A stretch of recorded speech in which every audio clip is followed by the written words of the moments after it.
ассалому алайкум ҳамдиёрони азиз аъзоёни гурӯҳи ҳангор ва боғ. имрӯз 27 октябри соли 2023 мебошад ва мо қарор дорем дар шаҳри ваҳдат деҳаи чиламазор дар заминҳои акаи мо Шералӣ.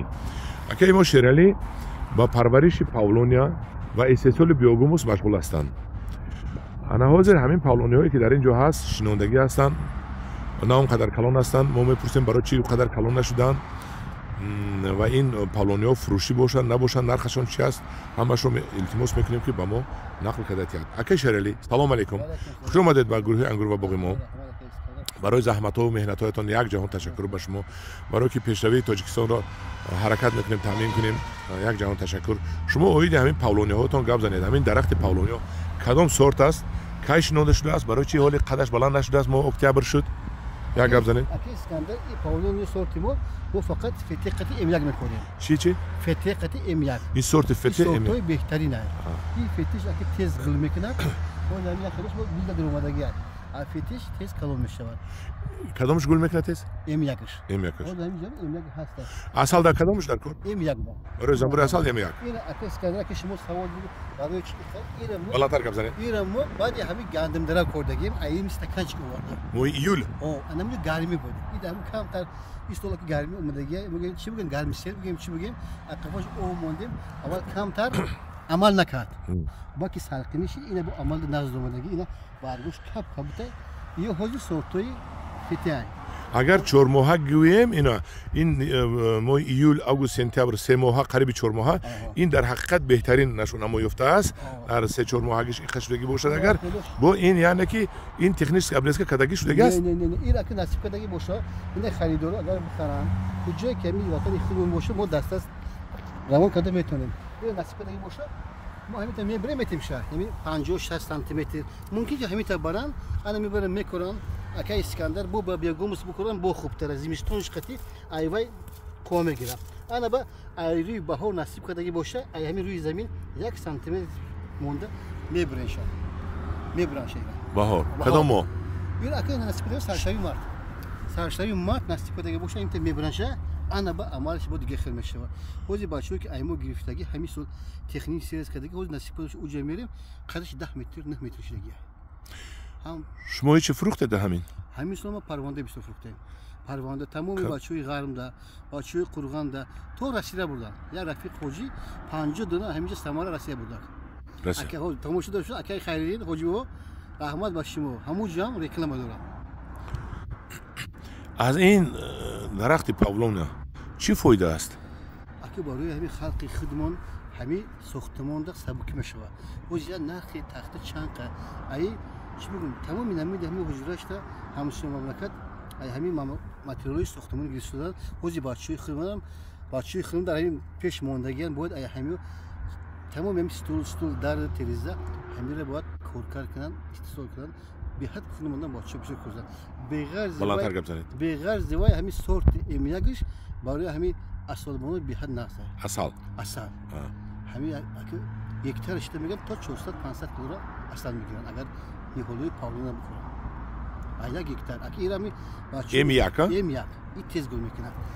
кадомаш тез калон мешавад? фете назар ба М1 тезтар калон мешавад.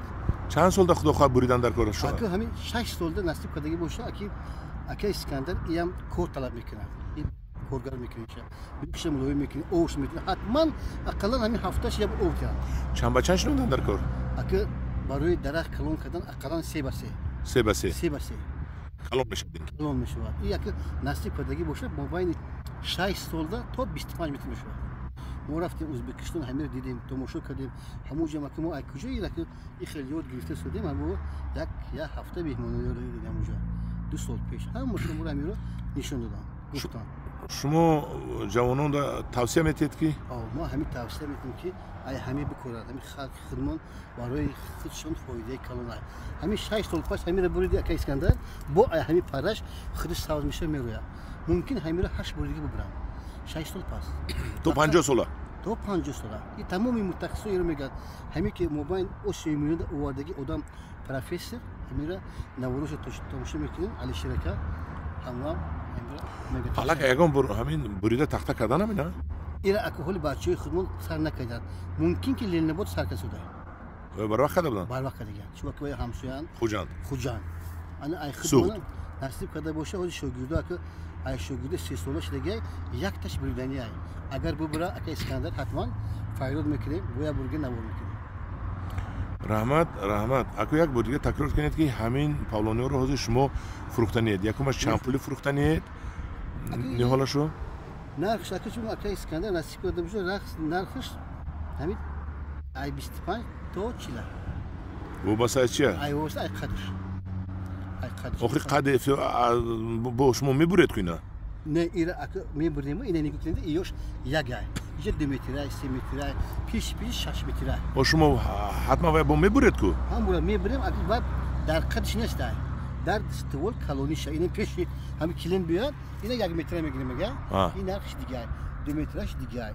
انا 5 متر 6 متر دیگه میخوام نرخ و سعودو میشه خلاصی گپ که زنگ زنن سعودو میکنه و سعودو میشه مصلحت میکنه اگه همین آدم زود همین خیلی که اسکندر کی بود هم دیگه ده یردم کنید نگی بچه‌ها گرفتگی همش مینا دورن همین دولا که وقت کم تر تنگ تره کالخوزی کمونیسم به شوگیر گرفتگی بعد تکنیست 10 مترش دیگه بیشتر نه 30 دونای انا میخوام اگه پیش رفت بچه‌ی خودمون پیش رفت به حد مشون فاصله حجیو گرفتن همین حجیو خدا میستف حجیو رو بیشتر کند حجیویی که 70 کنسوله اقفای همین کورم حجیو نصیب کرده باشه داشتی بده نصیب کرده باشه حجی شوگیر داریم 100 دونه گرفتگی ای 100 دونه یک تا قفش دیگه اینا اگه شرلی خدا خواست شما تو چند دونه تامین کرده میتونید حجیراش تا ای خدمت و رفیقتی کردگیم 10,000 دلار 10,000 دلار اگر شخص پیدا شود شما را شماره کلان زکات کنه استکانچیک ده شما رشد دور کرده